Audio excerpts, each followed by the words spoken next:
그럼 법조팀 이준희 기자와 윤 대통령 수사 내용을 좀 더 짚어보겠습니다. 자, 이 기자, 네. 오늘 윤 대통령 변호인단에서 불출석 이유로 법치를 들었다고요? 네, 법적 책임을 회피하지 않겠다면서 왜 출석 요구를 거부하느냐고 물었더니 윤 대통령 측 윤갑근 변호사가 앞서 보신 대로 불법 수사라고 주장하면서 법치주의가 망가지고 있다 이렇게 얘기를 했습니다. 그런데 검찰총장 출신의 법률가이기도 한 윤 대통령 쪽에서 법치를 얘기하며 출석 요구에 응하지 않는 건 상식적으로 납득이 가지 않는다는 지적이 많습니다. 윤 대통령은 내란 우두머리 혐의를 받고 있습니다. 헌법 수호의 의무가 있는 대통령이 국헌문란을 목적으로 폭동을 일으킨 혐의를 받고 있는 겁니다. 그런데 내란죄는 사실상 대한민국을 파괴하려고 한 중대 범죄잖아요.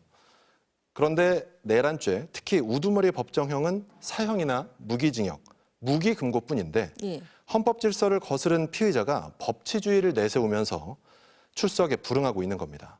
윤 대통령은 검찰총장 시절 검사의 배틀필드, 즉 전장은 법정이다 이런 말도 했거든요. 예. 그 호기는 어디로 가고 지금은 어떻게든 그 전장을 피하려고 안간힘을 쓰는 모습입니다. 그러니까 윤 대통령이 법치를 얘기하는 게 앞뒤가 맞지 않는다 이 말이네요. 네. 예. 자, 그리고 김용현 전 장관 측이 오늘 개헌법 위반 혐의로 한동훈 전 국민의힘 대표랑 이재명 더불어민주당 대표 등을 고발하겠다고 했어요. 뭘로 고발하겠다는 거예요? 네, 비상계엄 당시에 개헌법을 어겼다는 겁니다. 개헌 포고령에 정치 활동을 금한다고 했는데 현역 의원이 아닌 한동훈 전 대표가 국회의사당에 들어갔고 이재명 대표 등은 한 전 대표를 국회의사당에 출입하게 하는 방법으로 정치 활동을 했다는 겁니다. 참 상식과 맞지 않는 논리인데요. 비상계엄 선포와 포고령 자체가 위헌, 위법하다는 정황이 수도 없이 나왔는데 그 위헌, 위법한 포고령을 지키지 않았다고 고발을 한 겁니다. 김용현 전 장관 변호인단은 이 고발 공지도 MBC 등 몇몇 언론이 배제된 단체 카카오톡 대화방을 통해 알렸습니다. 예. 자, 그리고 추경호 전 국민의힘 원내대표도 어제 피의자 조사를 받았죠. 어떤 혐의였습니까? 네, 12월 4일 새벽 비상계엄 해제 결의안이 가결될 때 찬성표가 190표였죠. 그런데 여당인 국민의힘 의원은 18명만 투표에 참여했습니다.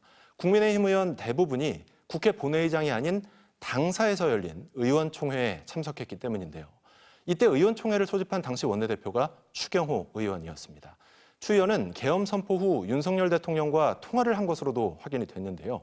경찰은 최근 추 의원 휴대전화에 대한 통신영장을 발부받아 통화 내역 일부도 확인한 것으로 전해졌는데 통화 내용이 의혹의 핵심입니다. 추 의원은 윤 대통령과 통화 내용은 윤 대통령이 미리 계엄 얘기를 못했다고 한 내용이라며 의혹을 부인하고 있습니다. 그렇군요. 자, 이준희 기자 잘 들었습니다.